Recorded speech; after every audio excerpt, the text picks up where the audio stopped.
High friends, welcome to யாஷிகர். நம்மளோட விஜய் டிவியில் ரொம்பவே பாப்புலராக நல்லா போயிட்டுருக்க ஒரு சீரியல் தான் உங்கள் எல்லாருக்குமே ரொம்பவே பிடிச்சமான ஒரு சீரியல் சின்ன மருமகள். ஆக்சுவலாக சின்ன மருமகள் சீரியலில் அண்ணியோட என்ட்ரி வந்தப்பயே பேசணும் அப்படின்னு நினச்சிட்டு இருந்தேன். அதை என்ன சொல்கிறது, ஒரு 2 days மேலே ஆயிடுச்சு.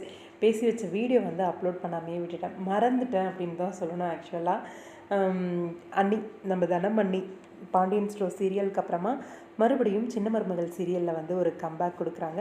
ரொம்ப சந்தோஷமாக இருக்குது பார்க்குறதுக்கு. மறுபடியும் அண்ணிய விஜய் டிவி சீரியலில் இந்த சீரியலில் வந்து ஒரு முக்கியமான ஒரு கதாபாத்திரத்தில் வந்து என்ட்ரி கொடுத்துருக்காங்க.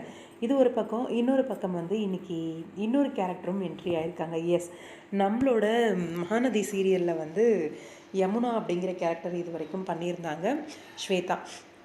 அவங்க வந்து இப்போது சீரியலில் ஒரு நடிகை வந்து விலகியிருக்காங்க. சீரியலை விட்டு ஐஸ்வர்யா அப்படிங்கிற கேரக்டர் பண்ணிகிட்டு இருந்தாங்க போல இருக்குது இதுக்கு முன்னாடி. அவங்க வந்து சீரியலை விட்டு விலகியிருக்காங்க. அவங்களுக்கு பதில் சின்ன மருமகள் சீரியலில் ஐஸ்வர்யா அப்படிங்கிற கேரக்டரில் நம்மளோட யமுனா வந்து இணைஞ்சிருக்காங்க. அதாவது ஸ்வேதா வந்து இணைஞ்சிருக்காங்க. நெகட்டிவ் லீட் தான், நல்லா பண்ணுவாங்க அப்படின்னு சொல்லி எதிர்பார்க்கலாம். கண்டிப்பாக பார்க்கலாம், வெயிட் பண்ணி என்ன நடக்குது அப்படின்னு சொல்லி. உங்களோட கருத்துக்கள் இப்போ போயிட்டுருக்க சின்ன மருமகள் சீரியல் பற்றி